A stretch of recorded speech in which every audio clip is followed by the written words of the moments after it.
Historia sin sombras. La historia es más que memorizar fechas. La historia es una memoria de voces vivas, listas para hablar la verdad.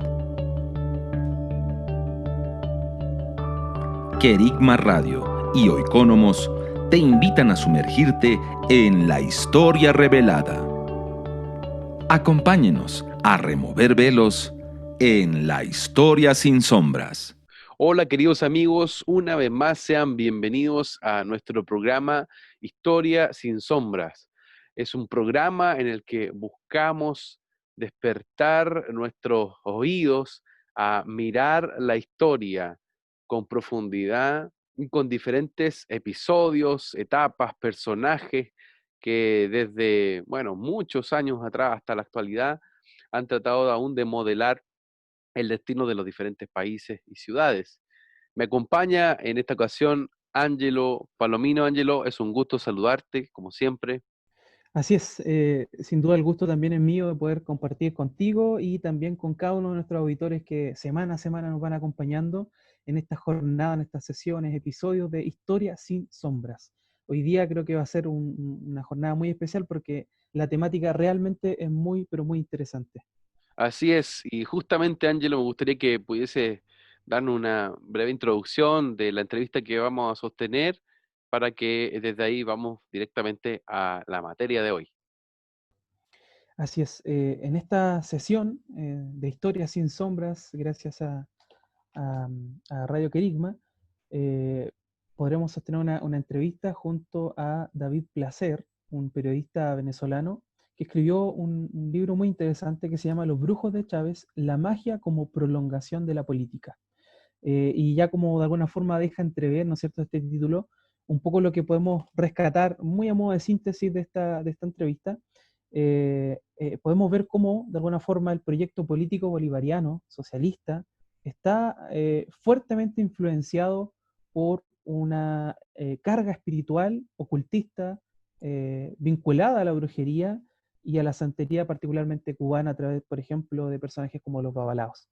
Y esto, insisto, es muy interesante porque generalmente en medio de nuestra región pensamos que los políticos sobre todo tienden a ser personas muy racionales y que probablemente tienen actitudes más bien ateas, agnósticas muchas veces, pero aquí se da un caso muy especial de cómo podemos ver de manera muy clara cómo hay un sustento espiritual a las acciones políticas que desarrolla, en este caso, digamos, Hugo Chávez. Así es, justamente. Vamos entonces a compartir esta entrevista que tuvimos también la posibilidad de sostener por una televisora chilena, por Nuevos Comienzos Televisión, a los cuales también agradecemos el poder compartir el material junto a Querigma Radio, en este esfuerzo conjunto en poder entrevistar a David Placer.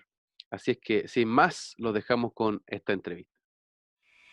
Estás en sintonía de Querigma Radio, extendiendo el mensaje del reino de Dios a todas las naciones de la tierra. ¿Vives en Santiago de Chile y no tienes dónde congregarte? Te invitamos a que nos contactes en nuestro sitio web www.ciudadeluz.cl. Te esperamos. Querigma Radio, enseñando principios que ayuden a la iglesia a vivir en el Espíritu. De manera práctica, real y completa. Querigma Radio. Te invitamos a suscribirte a nuestro canal de YouTube. Búscanos como CCA Ciudad de Luz. Ahora seguimos con tu programa, Historia sin Sombras.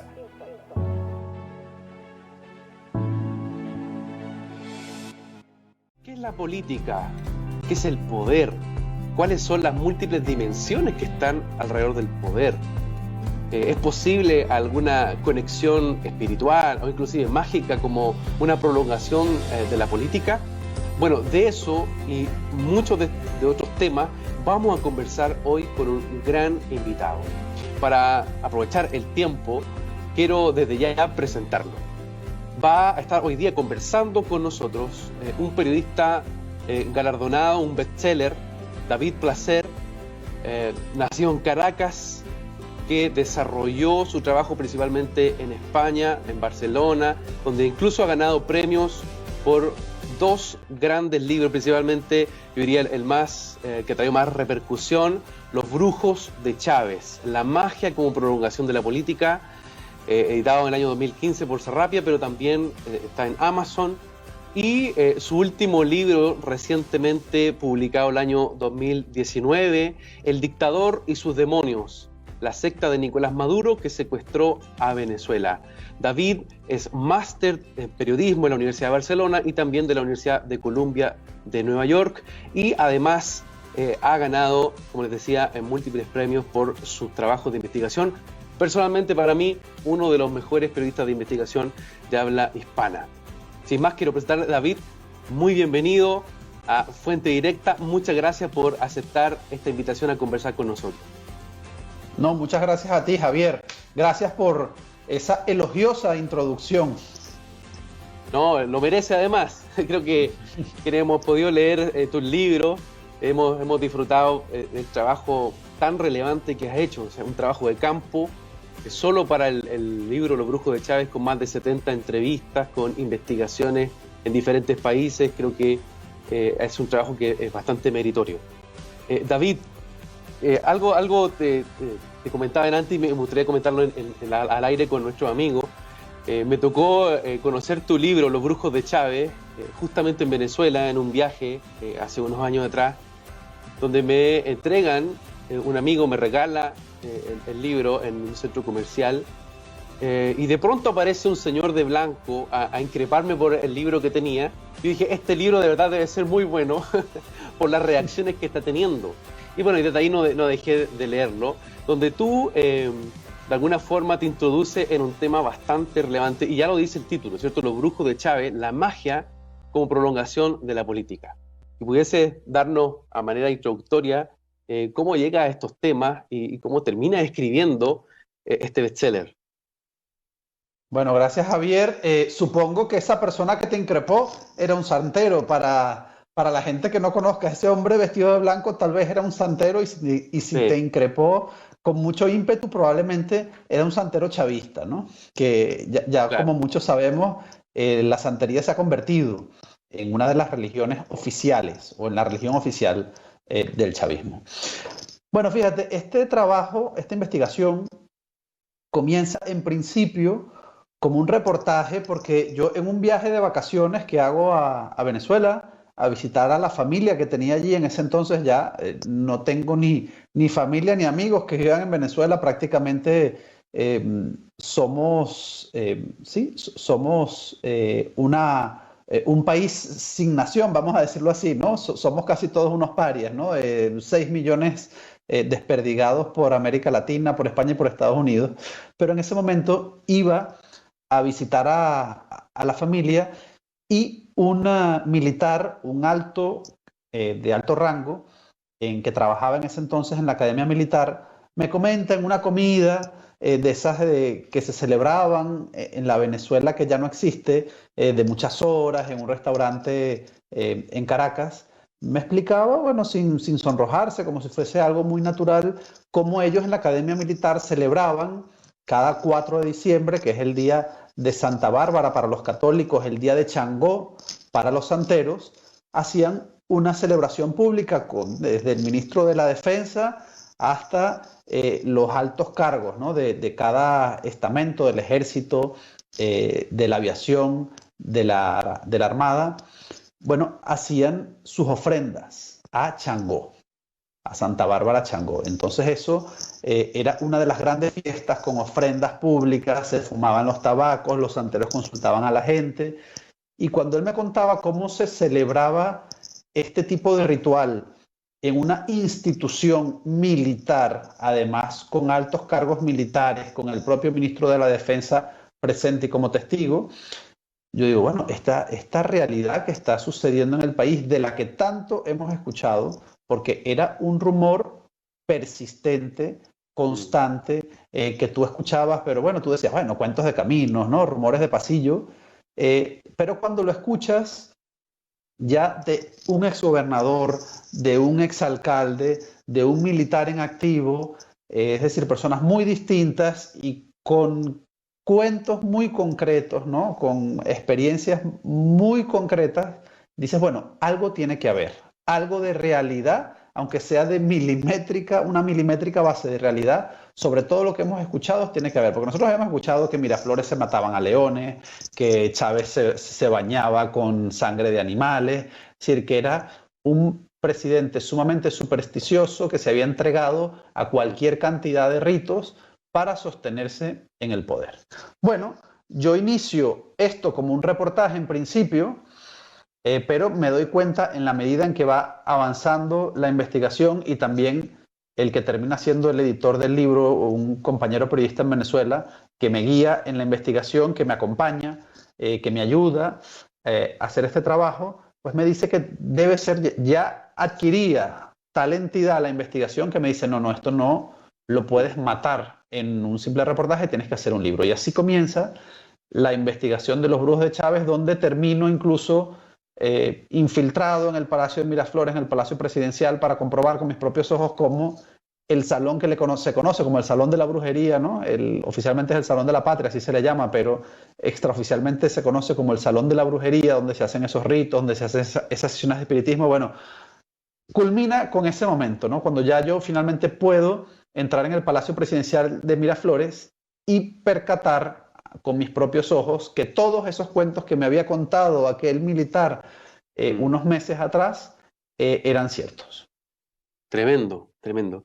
Y como te comentaba al inicio, para mí fue muy impresionante ver también de manera vivencial, pasando por Barinas o Barquisimeto, incluso Caracas, cómo existía un nivel de, yo diría, percepción de lo espiritual o percepción, en este caso, inclusive de la santería, a un nivel muy elevado en relación a otros países de la región. Y cuando comencé a leer el libro, comencé también a entender un poquito la figura de Chávez y la vinculación que él también va a generar con estos diferentes cultos.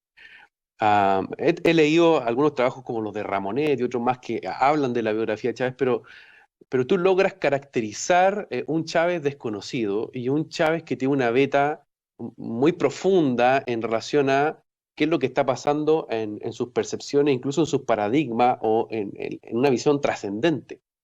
Si pudiésemos hablar un poquito de este Chávez, del Chávez que se va desde cadete militar a ir relacionando con la santería, ¿cómo surge, cómo se construye esta perspectiva de, podríamos decir, el Chávez santero? Bueno, fíjate, en relación a lo que comentabas en un principio, yo creo que a partir de este libro, las biografías, porque ya me han dado algunas biografías, unos libros posteriores a los brujos de Chávez, donde ya se le incluye este aspecto tan marcado de su personalidad que antes nunca había sido abordado, o al menos no, digamos, con esta profundidad, ¿no? Entonces ahora sí, en las biografías de Chávez estamos viendo cada vez más este aspecto estudiado, que yo abordo como aspecto único, es decir, es un libro que es el primer libro que aborda por primera vez y como tema único la superstición de un presidente, un mandatario militar entregado a lo que le decía su bruja o su santero de turno, ¿no? Entonces, este aspecto es básico para entenderlo, para entender esa personalidad tan marcadamente supersticiosa. Yo no diría que nos tenemos que remontar a su época de cadete, sino mucho más atrás, a la época de la infancia. Sabaneta de Barinas, los llanos venezolanos, es decir, un territorio ancho, inmenso, donde no ves ni una montaña y donde hasta el silbido del viento es interpretado por los campesinos de esa zona como algo místico, algo sobrenatural. Y hasta el cantar de un pájaro, bueno, significa algo, ¿no? Significa algo místico, alguien que nos viene a anunciar algo, alguien que nos viene a decir alguna cosa. Entonces, en esa tierra donde dicen, además en Barinas, que de cada 7 casas hay un brujo, pues ahí, de esa zona, procede Hugo Chávez. Y allí se crió él escuchando los famosos cuentos de las ánimas de la sabana, que son muy famosas en Venezuela. Las ánimas, los espíritus, los fantasmas que pululan a lo largo y ancho de esa tierra tan extensa y tan rica. Allí es donde nace ese personaje que desde niño escuchaba los cuentos de fantasmas. Y entonces, en uno de los pilares también de la investigación, porque un pilar fundamental es el de todas aquellas personas que lo acompañaron a él en la conspiración y lo conocieron antes de que tocara el poder. Yo creo que esos testimonios son fundamentales. Sí. La amante, su ministro de Defensa, Joel Acosta Chirnos, que compartió celda con él, que fue un conspirador en el golpe de Estado del 4 de febrero del 92, que presenció todos sus rituales en la propia cárcel cuando fueron arrestados todos después del fallido golpe. Todos esos testimonios son vitales, pero otro aspecto también de la investigación fue recopilar todos aquellos cuentos, muchos de ellos que él mismo los contaba en sus incansables, interminables programas a los presidentes o en intervenciones públicas, ¿no? Se refería mucho a esos fantasmas, contaba cuando él era conocido como el arañero de Sabaneta. Las arañas son unos dulces típicos de la zona y él vendía los dulces de sus abuelas porque eran una familia con recursos muy limitados y él era conocido como el arañero. Pues él contaba los cuentos del arañero siempre tenían presente un fantasma, un espíritu, alguien que vio algo. Sus primos como inventaban que veían fantasmas para espantar a la gente y luego robar algo de fruta en los árboles. Es un entorno muy folclórico que incluye todos estos cuentos, incluso aquel cadete que él vio cuando entró en la Academia Militar que hacía sesiones de Ouija y era admirado porque cantaba muy bien, recitaba muy bien y además era muy popular porque hacía sesiones de Ouija. Bueno, unos años más tarde descubres estudiando todos esos cuentos que Chávez se convirtió en ese cadete que tanto admiró cuando entró en la Academia Militar y él mismo celebraba luego, años después, 20 años después, celebraba con sus amigos esas sesiones de Ouija, esas sesiones de espiritismo que tanto interés creaban en su entorno. Entonces, para entender al Chávez presidente supersticioso hay que también comprender ese pasado y entonces así entendemos mucho más fácilmente cómo se generó esa personalidad profundamente supersticiosa. Tú mencionas de cómo en el libro se va desarrollando, como él lo estás tratando desde la infancia, y él llega a un punto a decir que él es la reencarnación de algunos espíritus indígenas, incluso llega a creerse el hijo de Changó. Ese nivel de convicción que Chávez logra tener va más allá del folclore y en algún punto él pasa a tomarlo como un modelo de guía para ir avanzando, incluso en ver en Bolívar no solamente la faceta del libertador político, sino que también, tú lo mencionas también en el libro, como esta tradición de que Bolívar en Haití habría también sido iniciado en el vudú. Esto mismo despierta a Chávez a ir también emulando parte de esa conducta. ¿Cómo también se va forjando desde ahí esa visión de vida? Sí, él tenía una admiración casi obsesiva, diría yo, por la figura de los libertadores. Uh-huh. Por supuesto, Simón Bolívar era su figura predilecta, su semidios o su dios, y él efectivamente, por ejemplo, cuando antes de asumir la presidencia de la República, en ese periodo, entre diciembre del 98, que gana las elecciones por primera vez, hasta el 2 de febrero del 99, cuando él asume la presidencia por primera vez, en ese mes, un poco más de un mes, en ese mes y medio, él comienza a preparar su equipo, los ministros que lo van a acompañar, y también empieza a tocar puertas, y va, y eso está en el libro también, donde una logia masónica en Caracas, en Altamira, y él les pide iniciarse en esa logia de masones con el mismo ritual que utilizó Simón Bolívar, que también fue masón según abundante, ¿no?, documentación histórica. Entonces él quería entrar en esa logia con el mismo ritual que supuestamente había celebrado Simón Bolívar. Y a él le ponen una condición para aceptarlo en esa logia, y es que no podía estar presente en el ritual de iniciación la casa militar. Es decir, sus custodios, sus guardianes, que aunque no era presidente efectivo, no había asumido la presidencia, ya lo custodiaban como presidente electo.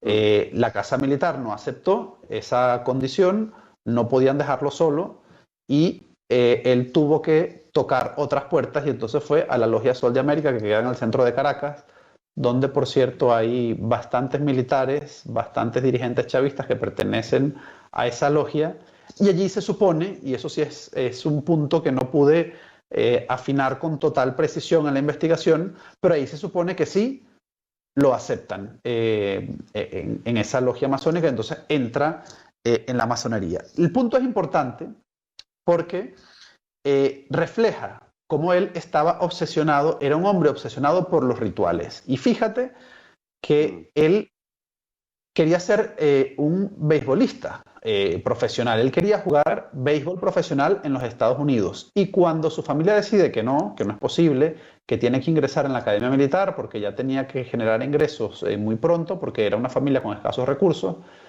pues él va a la tumba del Látigo Chávez en Caracas, coge un autobús con todas las horas, probablemente más de 10 horas de autobús para ir a Caracas y explicarle a ese líder al que le había prometido que sería un pelotero profesional como él, que finalmente no va a poder cumplir ese sueño y va a tener que optar por otra vía, que es el camino militar. Hasta ese ritual hizo, con lo cual podemos concluir que era, bueno, un hombre donde ese ritual, donde esa superstición, esos pequeños gestos constituían una importancia de primer orden. Entonces, sí, él se inicia sus caminos con la masonería, pero siempre va en sus inicios también escoltado, aconsejado por su primera bruja, a quien describo con mucho detalle en el libro, que era Cristina Marxman, que no era nada más y nada menos que la hermana de su primera amante, de Irma Marxman. Y allí, bueno, reproduzco una de las cartas que le envía a Cristina pidiéndole consejos para un ritual para uno de sus cabos, y se refleja un poco esa relación de dependencia con su primera bruja, quien es además que le vaticina que sería presidente y que moriría antes de los 60 años. Estás en sintonía de Querigma Radio, extendiendo el mensaje del reino de Dios a todas las naciones de la tierra. ¿Vives en Santiago de Chile y no tienes dónde congregarte? Te invitamos a que nos contactes en nuestro sitio web www.ciudadeluz.cl. Te esperamos. Querigma Radio, enseñando principios que ayuden a la iglesia a vivir en el Espíritu. De manera práctica, real y completa. Querigma Radio. Te invitamos a suscribirte a nuestro canal de YouTube. Búscanos como CCA Ciudad de Luz. Ahora seguimos con tu programa, Historia sin Sombras.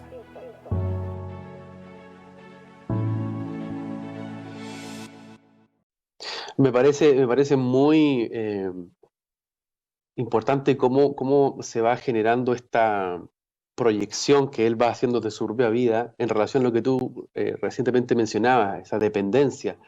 Tú en tu libro mencionas de que Chávez no tomaba ninguna decisión sin ver las cartas del tarot, ni tampoco sin tener una orientación, en este caso, de su brujo. Me gustaría quizás profundizar un poquito en la figura de Cristina Marxman.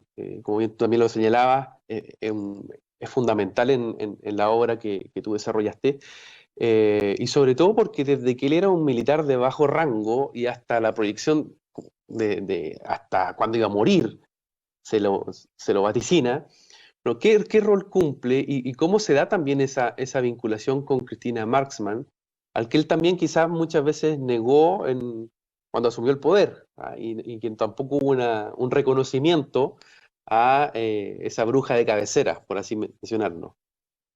Sí, porque cuando se asume el poder hay muchos damnificados. Y fíjate, curiosamente, todos esos damnificados, es decir, todas esas personas que lo acompañaron a él para llegar a alcanzar la presidencia de la República, luego muchos de ellos no son recompensados y son estos quienes, digamos, acceden, ¿no?, a dar testimonio de cómo era ese Hugo Chávez antes de alcanzar la presidencia y en qué se convirtió después de tomar el poder, ¿no? Son testimonios sumamente valiosos, aunque siempre existe en medio de ese testimonio la sombra o el resquemor, ¿no?, de lo que ellos pueden considerar una traición o un maltrato, ¿no?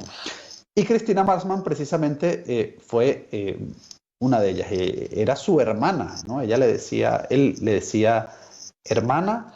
Era una de sus brujas de cabecera, y no solo eso, sino que era una gran amiga y también ayudó en la conspiración. Era la bruja que consultaba, es decir, que atendía a esos militares conspiradores que estaban intentando derrocar por la fuerza al gobierno de Carlos Andrés Pérez. Eso fue un periodo comprendido entre 1982 hasta 1992. Fueron 10 años de conspiración en los cuales Cristina Marxman lo acompañó todo ese trayecto junto con Erma Marxman, que era su amante, en la conspiración. Entonces, bueno, además de atender, leerle las cartas, la mano a todos esos militares conspiradores, también llevó algunas cartas, es decir, también jugó algún papel menor, pero algún papel de soporte, de ayuda en esa conspiración.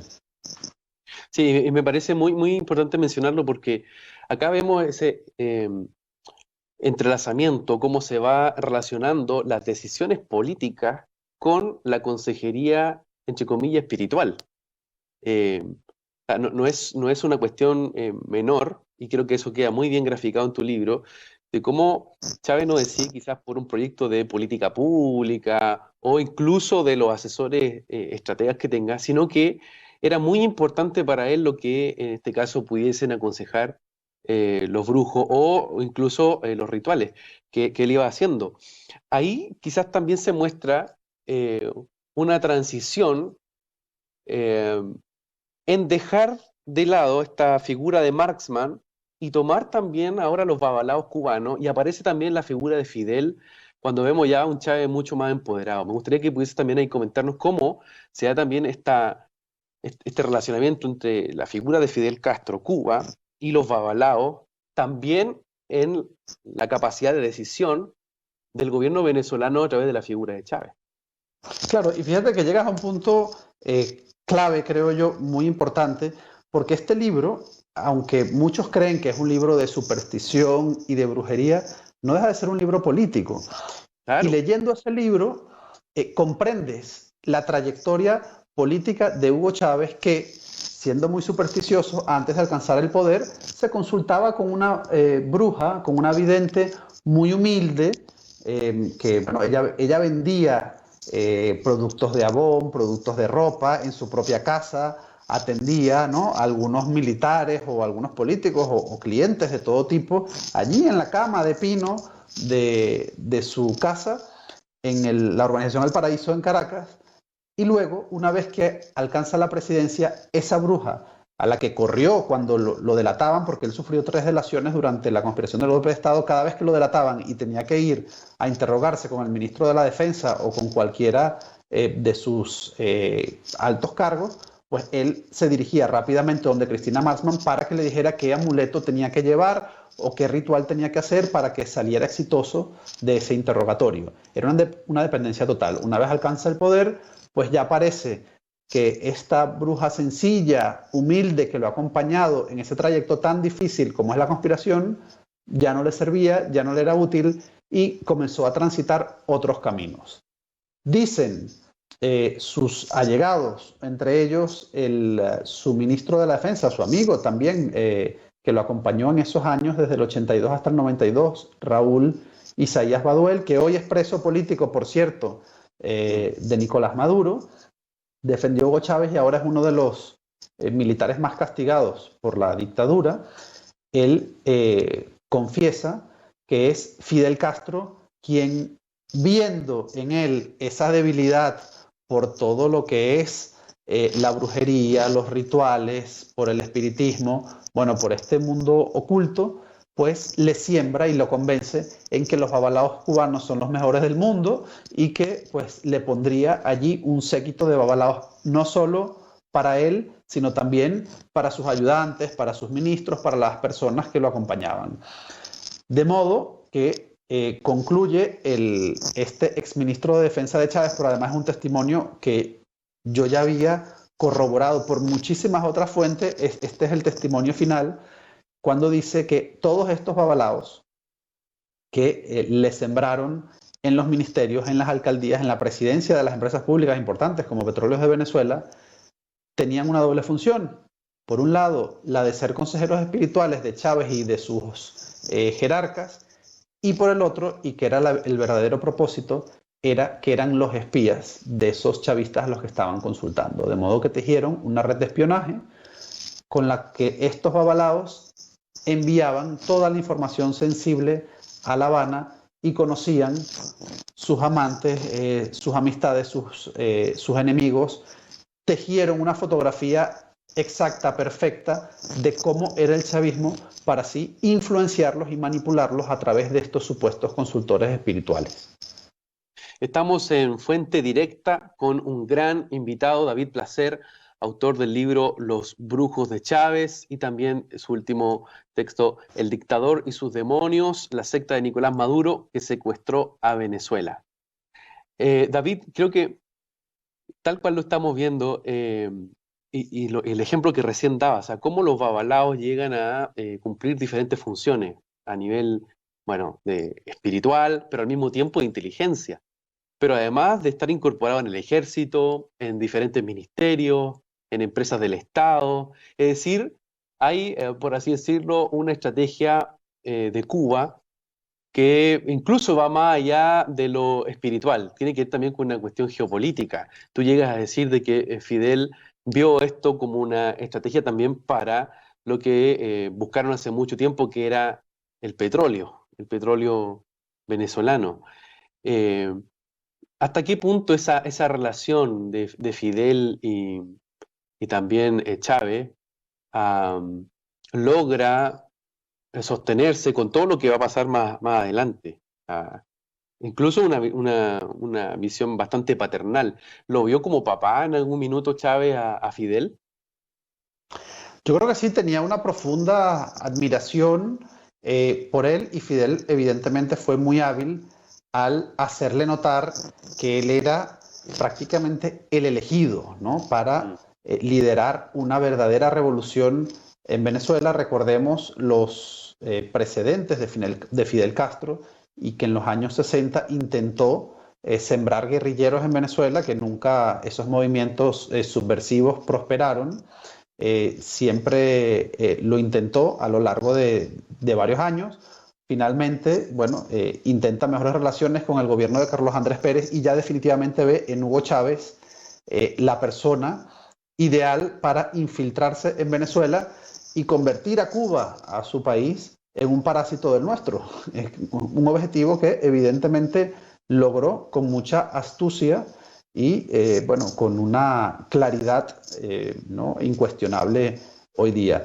De modo que Fidel Castro lo aduló ya desde su primer viaje a La Habana en el año 94, año en el que precisamente conoce a ese babalao, a Pito, que años después terminó, bueno, lo inició, según ya varios testimonios que no coinciden en la fecha, pero que sí coinciden que fue él quien lo inició en la santería cubana, allí, en La Habana, y posteriormente este babalao, este sacerdote, pues vive en Venezuela, en La Guaira, en una zona muy cercana al puerto y al aeropuerto del país, donde también crece, además de forma exponencial, la santería como religión. La santería era una religión completamente residual en Venezuela antes de la llegada de Hugo Chávez, y se convierte en la religión mayoritaria en muchos estamentos en Venezuela, principalmente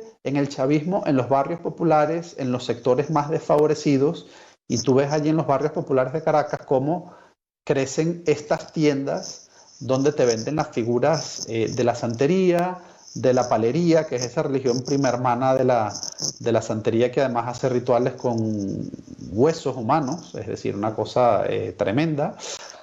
Pues tú ves como eso, que era una religión completamente residual, religión o pseudo-religión, como queramos denominarlo, pues se convierte realmente en una corriente muy importante. Y luego tú ibas a Caracas hasta, bueno, el último viaje que yo hice, que fue en el 2013, y veías entonces en el metro, en los autobuses, en las plazas, en los mercados, gente con esas batas blancas, ¿no? Con esas vestimentas blancas que tú mencionabas al inicio de la entrevista. Son los santeros recién iniciados que van vestidos así por todas partes, ¿no? Entonces logró realmente que la santería se convirtiese en una religión oficial, y con ella pues pudo penetrar de forma perfecta el poder en Venezuela. Y hay diferentes rituales, como, bueno, tú recién nombrabas que Chávez se inicia en la santería con los babalaos directamente en Cuba, pero también hay rituales que parecen a veces ser bastante sórdidos y que tú lo describes. Por ejemplo, un ritual en África, en Mozambique, donde Chávez también habría establecido con sus círculos de seguridad y, bueno, su gente de confianza un ritual importante.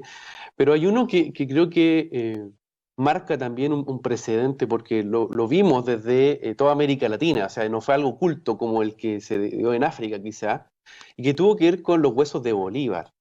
Con lo que hablábamos desde un inicio, o sea, este apego que él tiene permanentemente a la figura de Bolívar, y intenta volver a la historia, introduciéndose, entre comillas, en el espíritu de Bolívar, pero llega esto a un punto cúlmine que es visto por toda América Latina y por todo el mundo.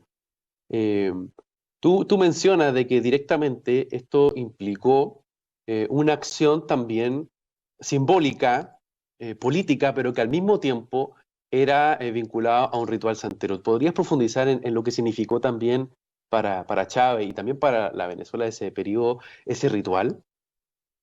Bueno, fíjate que Chávez se dirige al país de madrugada para explicarles que se está, bueno, para algunos profanando y para otros descubriendo por primera vez, al menos ante las cámaras de televisión, los huesos, los restos del libertador Simón Bolívar, esa figura por la cual él tenía una obsesión casi enfermiza. En esa transmisión en vivo, en cadena nacional, en horas de la madrugada, Chávez termina hablando con los huesos de Bolívar. Es una escena realmente asombrosa, casi enfermiza, la que vemos en la que Chávez le hace preguntas a Bolívar, y luego se excusa con unos versos de Pablo Neruda diciendo que Simón Bolívar le contesta, ¿no? A través de unos versos de Pablo Neruda, en las que él le contesta: sí, soy yo, ¿no? Porque Chávez supuestamente tenía dudas de si era Bolívar o si no era, y él, leyendo un verso de Neruda, se da cuenta que sí, porque Bolívar le contesta: sí, soy yo el que despierta cada 100 años cuando despierta el pueblo. Bueno, pues esa escena tan sorprendente como mínimo, pues fue hecha en unas condiciones bastante extrañas. Uno de los forenses que participó en esa exhumación de los huesos alertó de que había que hacer una auditoría posterior porque se dice que falta un hueso en una de las falanges. Entonces, bueno, eso realmente corrió como un gran rumor de que Hugo Chávez había celebrado cuando solicitó quedarse a solas con los huesos de Simón Bolívar, es decir, ya sin las cámaras, ya sin los ministros, sin su círculo allegado, él y los huesos de Bolívar solos, pues él llegó a beberse, dicen algunos, ¿no? Entendidos en estos temas. En este sentido, sí es cierto que no es más que un rumor consolidado en el círculo de babalaos, santeros y también de paleros, ¿no? Que están convencidos de que él se bebió esos huesos, convicción que tiene incluso su primera amante, la mujer que lo acompañó, que vivió con él, porque era su mujer prácticamente oficial durante 10 años, Irma Martman, y también Raúl Baduel, que ya lo mencioné anteriormente, que fue su ministro de la Defensa. No tiene duda alguna de que Chávez hizo un ritual santero-palero con los huesos de Simón Bolívar. Queda por esclarecer esa denuncia de uno de los forenses que falta uno de los huesos del Libertador, y también corrió popularmente otro rumor, y era lo de la maldición de Bolívar, ¿no? Que todos aquellos que habían participado o que de alguna manera habían facilitado ese acto, pues terminaron con una muerte muy sorpresiva, muchas de ellas violentas. Y efectivamente, casualidades o no, no lo sabemos. Sí es cierto que muchos terminaron, pero no todos, porque hay, por ejemplo, la fiscal en el exilio que vivía actualmente en Colombia, Luis Ortega Díaz. Ella participó en ese acto y sigue viva, y entendemos que con buena salud.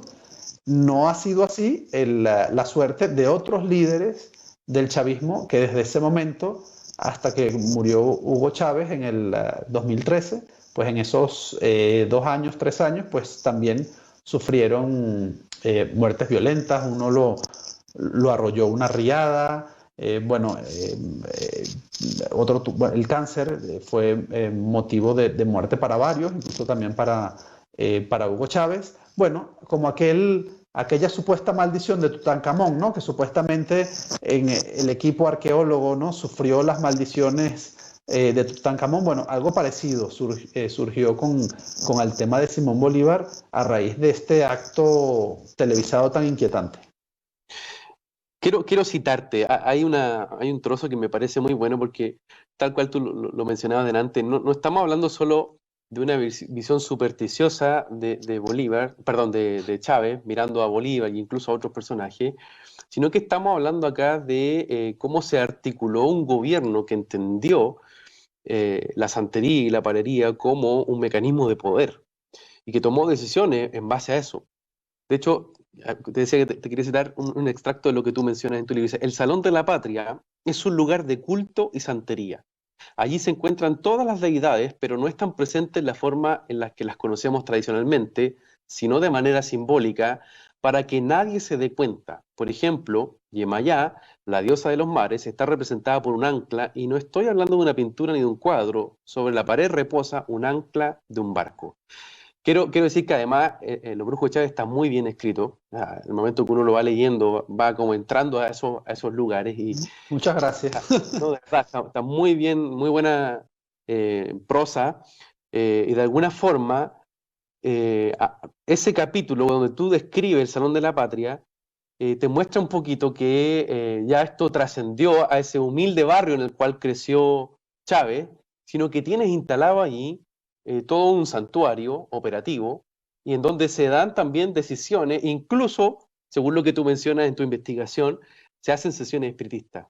Si puedes profundizar también en ese punto, que me parece muy fuerte, porque saltamos de esa pequeña transición del Chávez que está en su casa, en ese ambiente folclórico, hasta ya un salón específico en el Palacio de Gobierno.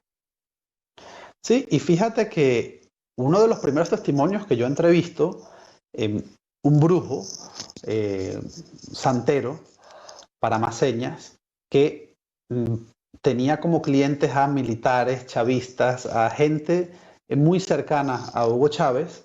Bueno, me comentaba cosas, me comentaba rituales que hacía Chávez.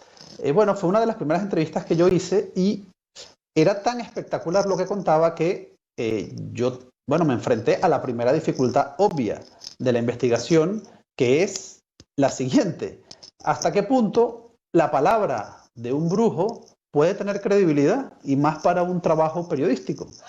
Entonces yo dudaba de lo que él me contaba y le empezaba a preguntar por datos muy concretos.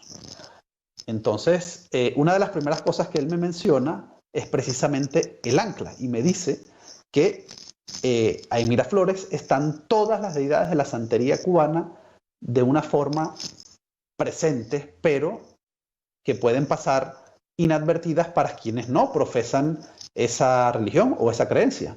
Y entonces yo le pregunto, ¿pero en qué forma? ¿Cómo es eso? ¿Que hay una figura, una escultura, una estatua? Y me dice, no. Y entonces me da ese ejemplo. Yemayá, Claro. por ejemplo, es un ancla. Y yo le digo, ¿un ancla? ¿Pero un ancla cómo? O sea, un ancla, sí, en el Palacio de Miraflores hay un ancla enorme en el Salón de la Patria. Entonces, evidentemente, uno de los propósitos de la investigación era ir al Salón de la Patria a comprobar que efectivamente allí estuviese el ancla y todo el resto de cosas que este brujo me había contado. Y cuando yo culmino, porque es además una de las últimas cosas que yo hago en la investigación, casi ya me di por vencido porque lo intenté de miles de maneras y no era posible ingresar. Y bueno, ahí te das cuenta cuando la suerte juega un papel fundamental en estas investigaciones, y sin permiso ni nada yo me voy al Palacio Presidencial de Miraflores a hacer un recurso desesperado y a intentar que me dejaran entrar al palacio. Yo evidentemente me había creado una versión falsa, ¿no? Había dicho que yo era estudiante de artes en España y que quería ver los cuadros del Palacio de Miraflores y que era un trabajo que yo estaba haciendo para mi tesis de grado. Bueno, había hecho cartas, había hecho de todo, pero nunca me habían tramitado el permiso.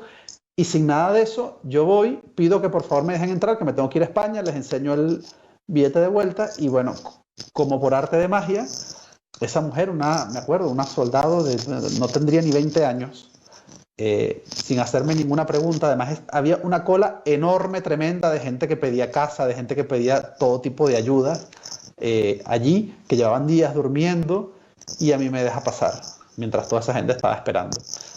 Y finalmente, cuando ingreso a ese salón, lo primero que logro ver, y aunque estaba bastante alejado, pero es como si la vista me guiara hacia ella, era ese ancla que me había comentado ese brujo al inicio de la investigación. Entonces allí es que yo me doy cuenta que todo lo que me había contado era cierto.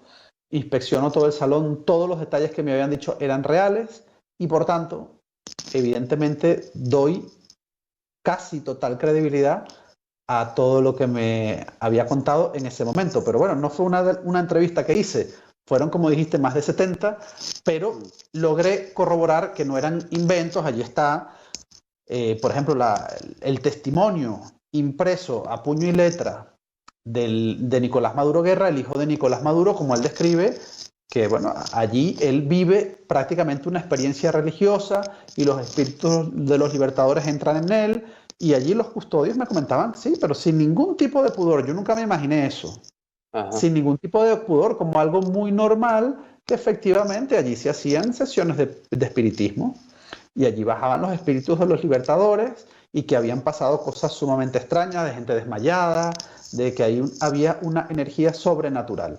Y allí, bueno, en el libro de visitas está logias de masones de Cuba, de Ecuador, de Brasil, todas las misiones estas que son los cubanos que van a hacer misión salud, misión deporte, misión educación, es decir, todo ese contingente de supuesta ayuda social que envía Cuba a Venezuela termina allí haciendo rituales en el que llaman Salón de la Patria o Salón de la Brujería, y es un salón realmente digno de verlo.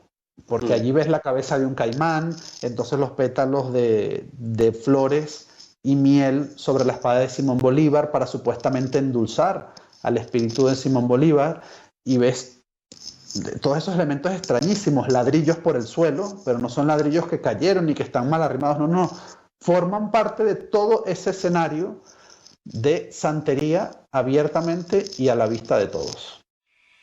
Estás en sintonía de Querigma Radio, extendiendo el mensaje del reino de Dios a todas las naciones de la tierra.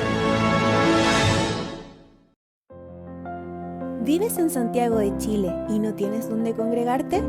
Te invitamos a que nos contactes en nuestro sitio web www.ciudadeluz.cl. Te esperamos.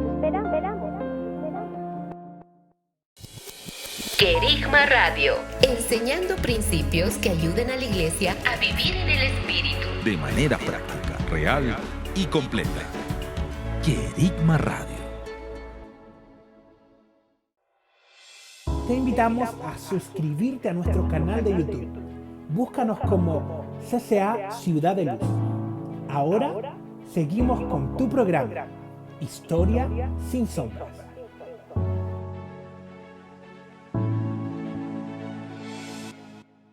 Estamos junto a David Placer conversando acerca de sus investigaciones en relación a Hugo Chávez, los brujos de Chávez, y también su último libro, La secta de Nicolás Maduro, el dictador y sus demonios.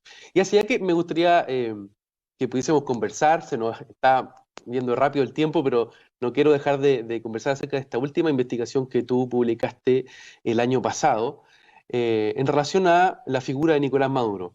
Creo que en base a lo que hemos venido conversando y quizá una de las primeras, yo diría, participaciones públicas de Maduro, lo que se vio fue esta figura del pajarito, ¿cierto? Que viene y le habla y que se ha hecho mucha burla o incluso se ha caricaturizado.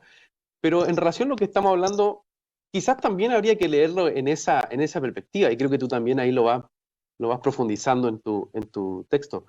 ¿Quién es Maduro? ¿Cómo figura también en relación al contexto, por así decirlo, mágico-religioso en el cual el poder venezolano se ha ido constituyendo los últimos años?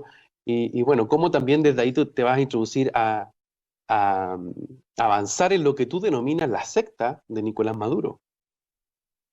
Bueno, fíjate, Nicolás Maduro, todo el mundo sabe, era un humilde conductor de Metrobús en Venezuela, es decir, los autobuses que formaban parte también del sistema de metro, que fue, digamos, adoctrinado, fue formado en Cuba, formaba parte de los movimientos de izquierda radicales en Venezuela, formaba parte de un sindicato muy minoritario en el metro de Caracas y conoce, ya una vez separado de su primera mujer con la que tiene un hijo, conoce a Cilia Flores, que es una mujer, dicen algunos, bastante frívola, una abogada autoritaria, una mujer de fuerza, una mujer que maneja los hilos del poder en Venezuela, aficionada a concursos de belleza y a operaciones estéticas, que tiene también otra faceta, además de esa,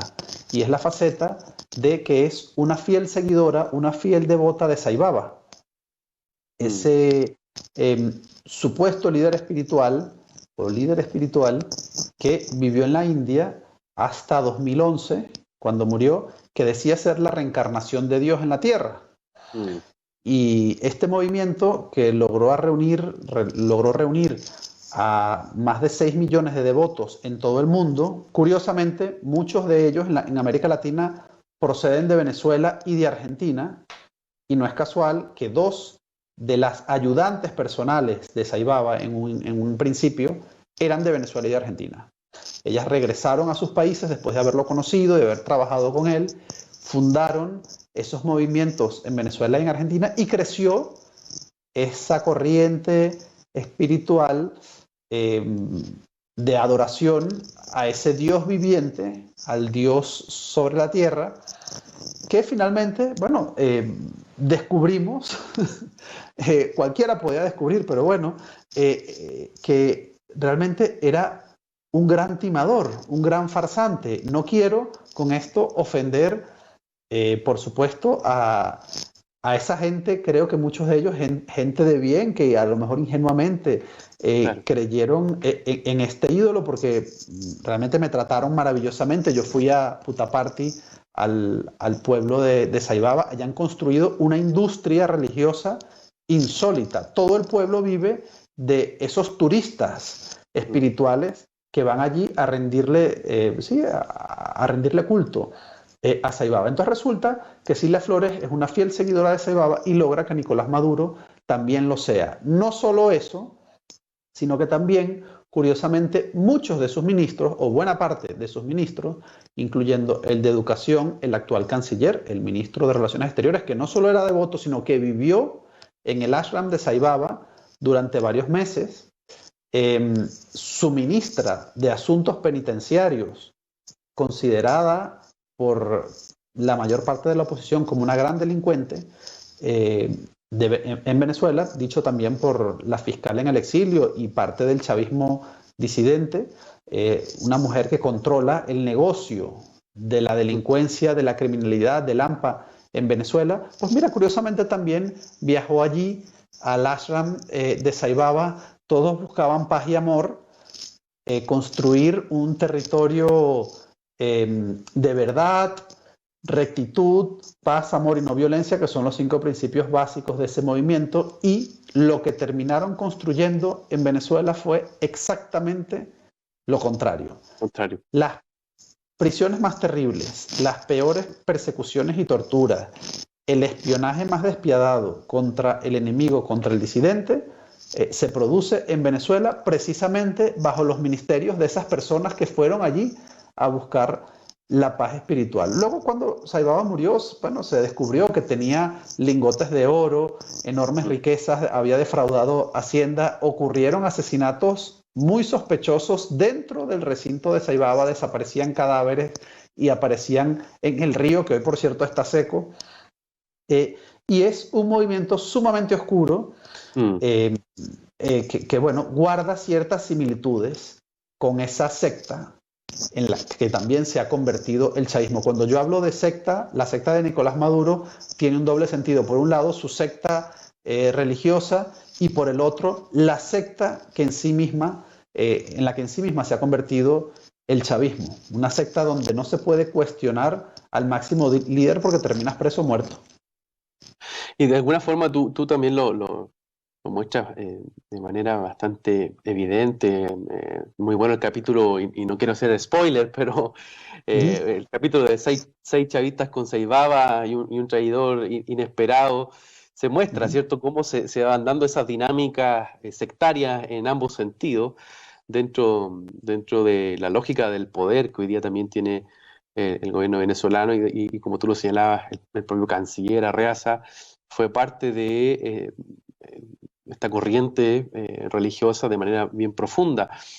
También menciona ahí la figura del brujo de Maduro, que, por así decirlo, es bastante más diferente a cómo, un tanto más burda, cómo se da quizás con Chávez, hasta un poco irrisoria, como dice, con chaquetas de colores, camisas de lino, zapatos Salvatore Ferragamo. Aparece el brujo de Maduro, Enrique Rodulfo. ¿Qué nos podrías más o menos comentar de esa figura y cómo se va provocando también desde ahí una asesoría a Maduro y también a su esposa?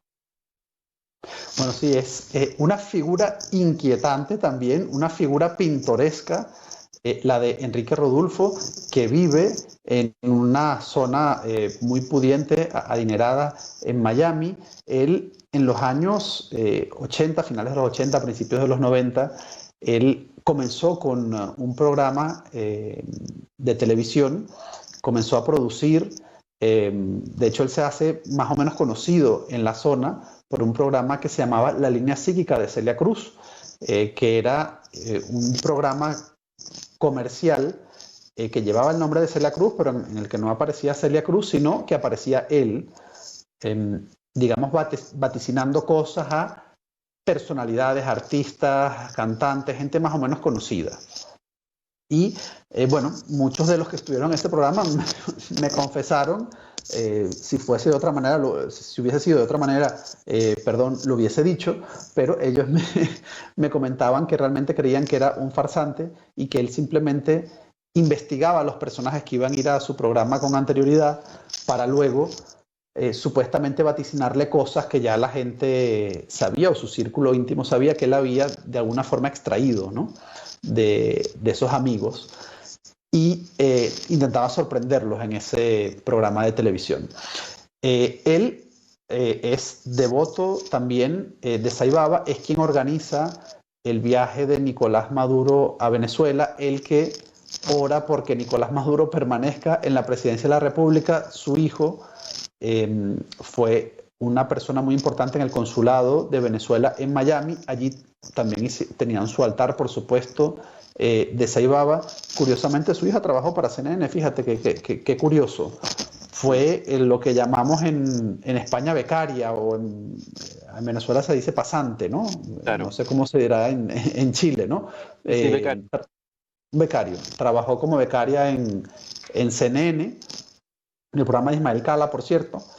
Y bueno, es una de las figuras que ha estado alrededor de Nicolás Maduro, haciéndole creer que efectivamente él tiene poderes. Él asegura que le vaticina a Nicolás Maduro lo mismo que Herman Marsman, es decir, le dice que iba a ser presidente de Venezuela, y entonces Nicolás Maduro, a raíz de eso, dice él, según su propia versión, Nicolás Maduro le tiene un aprecio enorme, y es cierto que él pavonea, de alguna forma presume de que Nicolás Maduro le tiene un gran aprecio porque él enseña los mensajes de voz, los muestra, los mensajes de voz que le envía por WhatsApp Maduro y Cilia Flores a sus amigos, ¿no? A sus personajes, a sus allegados, a sus personas allegadas. David, muchas gracias. La verdad, se nos ha ido volando el tiempo, pero me gustaría quizás para cerrar una última pregunta.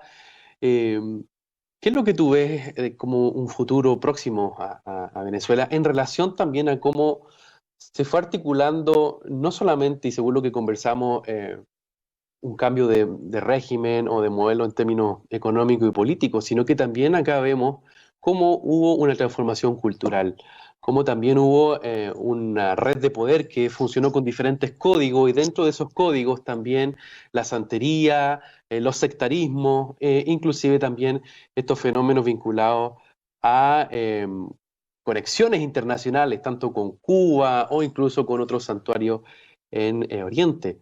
¿Es posible una transformación?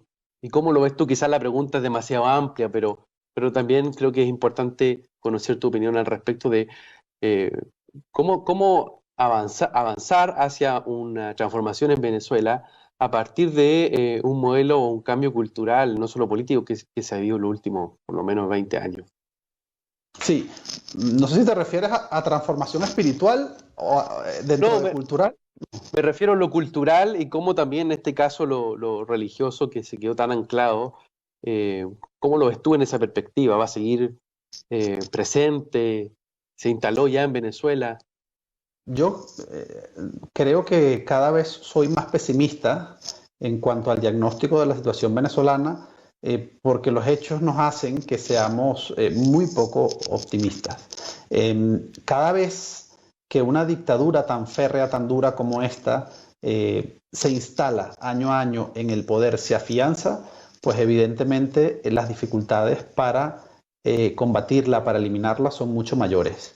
Este régimen era mucho más débil en el 2002, pero muchísimo más débil de lo que lo es hoy.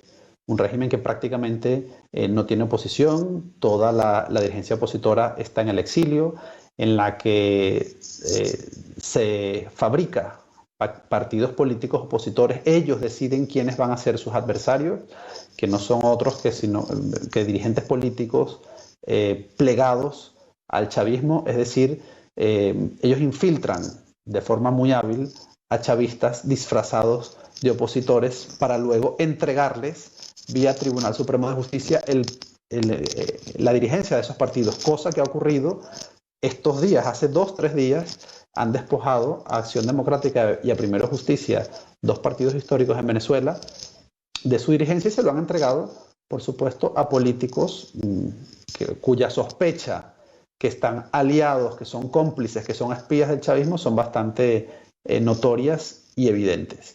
De forma que estos jóvenes venezolanos que hoy pueden tener hasta 25 años no han conocido un régimen distinto, no tienen punto de comparación con lo que era la Venezuela antes del chavismo, que era una Venezuela muy distinta, muy diferente, un país mucho más próspero, lleno de oportunidades, en la que personas procedentes de todos los países de América Latina, de Europa, iban a buscar mejores oportunidades a Venezuela, pues hoy nos hemos convertido justamente en lo contrario. Somos nosotros los que huimos de Venezuela en busca de mejores oportunidades en cualquier país. Hasta en los países incluso más pobres hay venezolanos, en Bolivia, en República Dominicana, en Centroamérica, y ya ni digamos de Chile o de Colombia, Perú. De modo que estas nuevas generaciones, cuando uno, y a mí me da cierto grado de impotencia, cuando uno tiene que explicarle a estas nuevas generaciones cómo funcionaba la democracia en Venezuela antes del chavismo, cómo surgía económicamente la gente que llegaba a Venezuela con una mano adelante y otra atrás. Es decir, incluso hasta españoles en pateras, es decir, en embarcaciones ilegales, llegaban desde Canarias hasta Venezuela en motovelero, y a los 3, 4 años, después de duros años de trabajo en Venezuela, se compraban su propia casa, formaban una familia, construían un futuro en un país petrolero próspero del que hoy no queda ni la sombra. Un país petrolero que hoy no es capaz ni de tener gasolina, porque hasta la gasolina, que es la única cosa que producíamos, tienen que importarla de Irán. En eso se ha convertido hoy Venezuela, un país que no es más que los desechos de una potencia. Fuimos una potencia regional de un país que éramos llamados a ser un gran país, y que nos terminamos convirtiendo en lo peor de nosotros mismos. Y en cuanto a cultura y a valores, pues si ya te has leído también el segundo libro, podrás ver esos relatos de las cárceles en Venezuela, tan duros, donde la carencia de valores es total, donde la vida humana no vale nada. Pues en eso nos hemos convertido un poco. Lo que sucede en las cárceles hoy en Venezuela es un reflejo de lo que somos como sociedad. La vida ajena no vale nada, la legalidad no existe, y el control de la cárcel como del país lo tiene un delincuente que mantiene como rehén a toda la población. David, queremos darte muchísimas gracias por tu tiempo. Creo que es muy importante que se puedan seguir conociendo tus trabajos acá en Chile y también en América Latina, y esperamos poder seguir en contacto contigo. Te alentamos a que sigas investigando, que sigas escribiendo, que además son trabajos de excelencia. Así es que muchas gracias por estar con nosotros acá en Fuente Directa. Gracias a ti, Javier, y bueno, es un gusto que alguien te entreviste habiéndose leído los libros. Está bien. Un abrazo, muchas gracias, David. Gracias a ti. Estás en sintonía de Querigma Radio, extendiendo el mensaje del reino de Dios a todas las naciones de la tierra. Ángelo, hemos tenido una entrevista que, como tú decías en un inicio, va a dar mucho que hablar en relación a todo lo que significó el trabajo que Hugo Chávez estableció con la santería, con la tradición afrocubana, inclusive, ¿cierto?, con sus primeros inicios, con la brujería en su pueblo natal. Y ha sido impresionante. Yo quiero también escuchar tus comentarios para ir cerrando el capítulo de esta jornada. Sí, creo que es muy interesante porque en este episodio hemos podido ver cómo, a través de un proyecto político muy específico como el que trató de levantar Hugo Chávez, y que de alguna forma se ha ido prolongando en el tiempo a través también de las acciones de Nicolás Maduro, vemos cómo hay en la práctica una suerte de consejería espiritual y política que va a operar para darle una suerte de sustento, no solo a las decisiones de política pública, las decisiones propias que se toman en el ámbito del gobierno, sino también un sustento en el espíritu, ¿sí? Un sustento en el espíritu, y eso me parece que es muy interesante, sobre todo para nosotros como cristianos, y sobre todo latinoamericanos que nos escuchan el día de hoy, hijos del Señor, que estamos llamados a resplandecer y hacer luz en medio de nuestros contextos. Yo creo que eso nos deja un tremendo desafío a nosotros para poder ser sal y luz en medio de estos contextos, sobre todo a quienes el Señor les está llamando e impulsando a entrar a esa esfera, a manifestar el reino de los cielos para expulsar este otro tipo de consejeros o consejerías político-espirituales. Así es. Pues bien, agradecemos una vez más a Querigma Radio por darnos este espacio para, a través de este programa Historia sin Sombras, realizar entrevistas como la que acabamos de escuchar. Y también agradecer al autor David Placer, que tuvo esa gentileza de compartir con nosotros. Él, yo aclaro, él no es cristiano, no tiene una posición en particular religiosa, pero sin embargo, en su trabajo de campo, en su trabajo de investigación, se encontró con todos estos antecedentes que vimos ahí en la entrevista. Y bueno, oramos para que siga también manifestándose la luz del reino de Dios sobre su vida, y así también sobre todas las naciones de la tierra. Este ha sido el capítulo de hoy de Historia sin Sombra. Ángelo, nos despedimos. Así es. Muchas, pero muchas gracias a todos nuestros auditores por estar ahí atentos siempre escuchando estos interesantes capítulos. Muchas, muchas bendiciones. Así es, amigos. Estamos entonces viéndonos hasta un próximo capítulo. Hasta luego. Esto ha sido Historia sin Sombras. Chao. Hemos concluido un nuevo recorrido por la historia. Sin olvidar que la verdad nos hace libres. Nos vemos en un próximo capítulo. Fue un programa de Oikónomos, Centro de Liderazgo Público Cristiano, patrocinado por CCA Ciudad de Luz.